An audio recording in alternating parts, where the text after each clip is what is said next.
And joining us now is Grigory German, commentator for ICTV. Hello and welcome to TVP World. Hello, nice to see you again, guys. So let's start on a positive note, because we've mentioned Russian attacks against Ukraine, but Ukraine has been fighting back.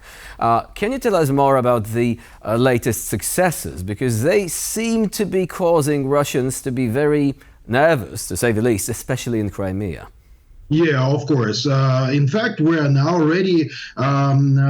This is a process of readiness of battlefield in the air.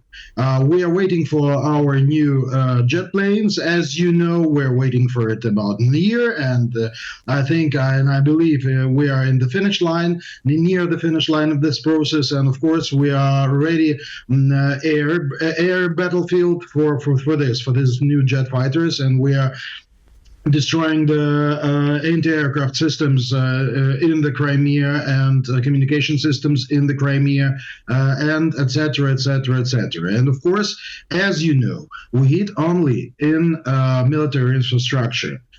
But as you see on your screens right now, Russian hits only civilian structure. Yeah, you see the house, you see the blocks in Kharkiv that already been hit with a bomb, with cluster munitions and with a bomb from the Russia. And I think this is very important to understand this. Ukraine hits military targets in Crimea and the Russian territory near Kharkiv, but Russians hits the civilians, just the civilians. This is the streets in the center of the Kharkiv, just streets in the middle of the day. Now, where the car is on the streets, where the people on the streets, and you see the results.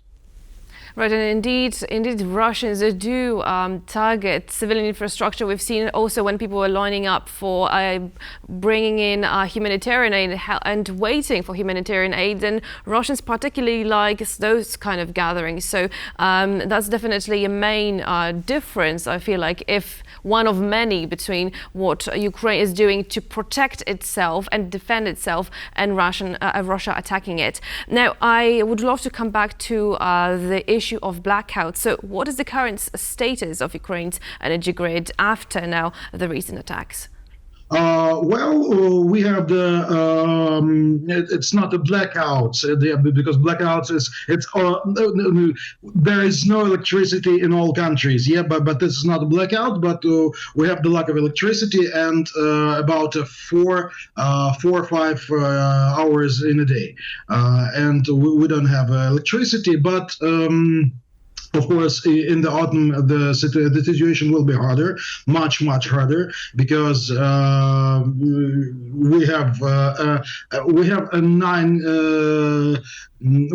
a lot of electricity. The half of our electricity possibilities in Ukraine was destroyed, and of course, our government trying to fix it, and of course, with the help of some countries from the European Union, as you know, the Baltic countries removed their closed facilities, electric facilities from the post-Soviet period to Ukraine, and of course it will help. And of course, but well, it's a great amount of electricity we need.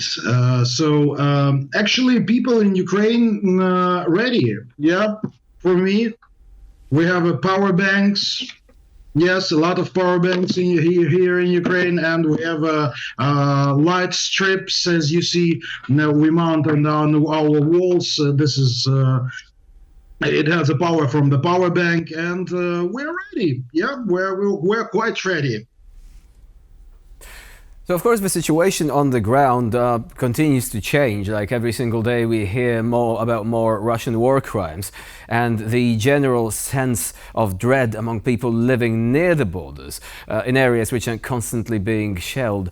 Now, would you say that the situation in terms of diplomatic developments has changed in Ukraine's favor recently, given, for example, that the United States has lifted restrictions when it comes to the use of weapons, but also the possibility that through his will to essentially tightened relations with the North Korean dictatorship, Putin might have opened up a new source of ammunition for Ukraine in the form of South Korea, because the South Korean authorities are not willing to stand idly by while Russia and North Korea are building a dangerous alliance at their doorstep. Yeah, of course. Situation on the ground. Let's the first of it. Situation on the ground is a stalemate. Actually, stalemate because occupiers don't have the great strategic wins in the front line, and Ukrainian soldiers are standing on the ground as a rock, as a solid rock, and. Of course, the situation on the diplomatic front is very interesting. You've seen the Kharkiv region, and you see the Kharkiv region, and this is the result of the attacking from the Russian Air Force.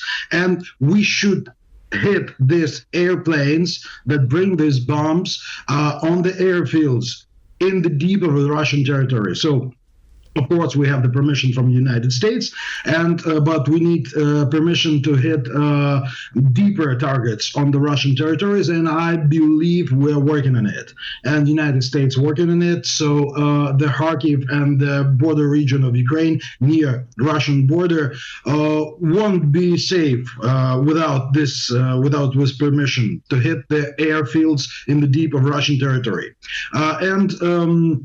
The situation with South Korea is very interesting because we see the same situation with Switzerland, that trying to do something for Ukraine, trying to move Swiss weapons to Ukraine, but it stops in the lower parliament of Switzerland. In the South Korea, we see the same situation for now, but I believe that South Korean know that actually there is some North Korean weapon system that are copy of Russian weapon system. It's anti-tank rocket system, it's rockets, ballistic rockets. This is not a North Korean research. This is the copy of the Russian or Soviet technologies. So the permission and this question is on the table on the South Korean intelligence. They know it.